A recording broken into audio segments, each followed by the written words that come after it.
Let's break down the 5 component charges that constitute the transportation charge for an interstate move.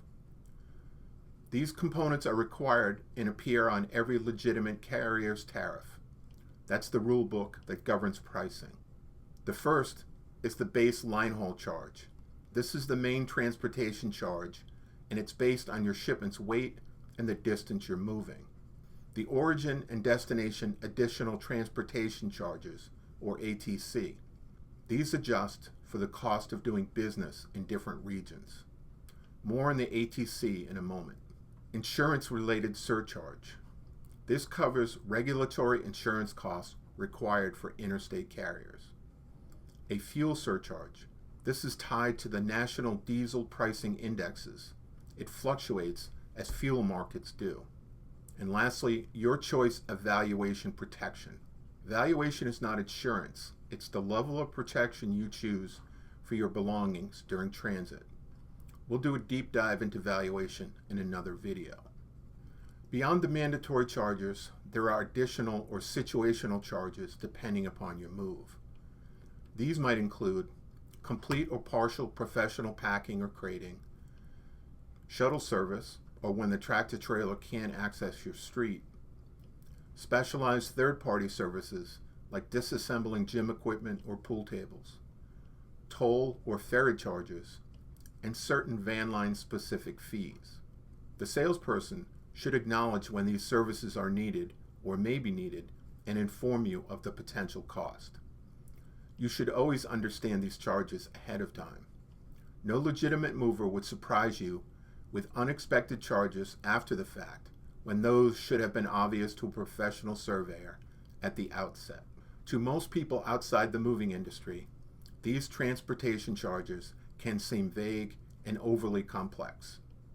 But there's an easy way to understand why they exist. I like to use the analogy of helping out your brother-in-law. Let's call him Bob. Imagine Bob asks you if he can hire your pickup truck to help him move something. Before you tell him how much you charge, you'd naturally ask Bob a few basic questions. The first question would undoubtedly be, what am I picking up and how much does it weigh? This is the same as the line haul charge, which is based on the weight of the shipment and the distance between the two homes. The second question would be, where am I going to pick it up and where am I taking it? These details correlate directly to the mileage, which is another key factor in the line haul charge. The third question would be, do I need help loading or unloading, or do I need extra equipment or protective gear? Those questions connect to the moving industry's additional transportation charges. They cover the extra labor, equipment, and specialized handling needed to move the shipment safely. The fourth question would be, how much wear and tear will this put on my truck?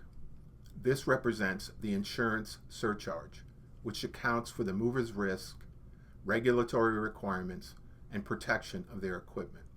The fifth question would be, how far am I driving and how much fuel will I burn? This is your fuel surcharge, pretty straightforward. The sixth question would be, if something goes wrong, what am I responsible for? Now you've reached the idea behind valuation. This determines how the moving company will compensate you if something is lost or damaged during the move. Question 7. Will I hit tolls, or do I need to rent a trailer or extra vehicle? These match the additional variable charges that movers apply when special circumstances are in play at origin or destination. So, when you look at interstate move pricing, every single charge has a clear purpose. In fact, all the things a moving company must evaluate are the very same thing you would evaluate if Bob asked you to use your own truck.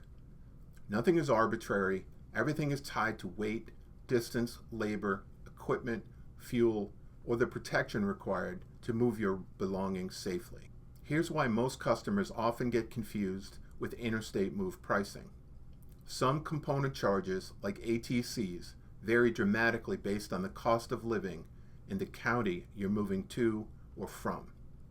Let me give you a real-life example. In rural northern Maine, the ATC might be as low as $2.77 per hundredweight. In New York City, the ATC is $16.75 per hundredweight, more than 5 times higher for the same weight shipment. This means that 2 moves of similar weight and distance can have very different prices simply because of where the homes are located. This geographic variation of some services is why trying to compare your move cost with a friend's move doesn't always work. Imagine this scenario. 2 families both move from Rhode Island to new homes the same distance away. One is moving to a dense urban area and the other to a rural region. Even if the 2 households have the same number of items and weight, the shipment going to the lower cost of living rural area will have lower aggregate costs than the urban destination every time. I know this can feel like a lot to take in, but once you understand the structure behind interstate pricing, everything becomes more predictable, and you're far less likely to be misled. At Arpin RI in Liberty, we take pride in explaining every part of your estimate clearly, line by line. No shortcuts, no vague promises, no surprises. Complete transparency. If you're beginning your planning process and want a clear and accurate estimate for your interstate move, reach out to us anytime. We're here to educate and support you so you can move your home with confidence. Okay, now that you have a general understanding of the global pricing structure of interstate moves, we can now do a deeper dive into each of the component charges so you have a comprehensive understanding of pricing. In the next video, we'll cover the core transportation charge, the line haul. Thanks for watching.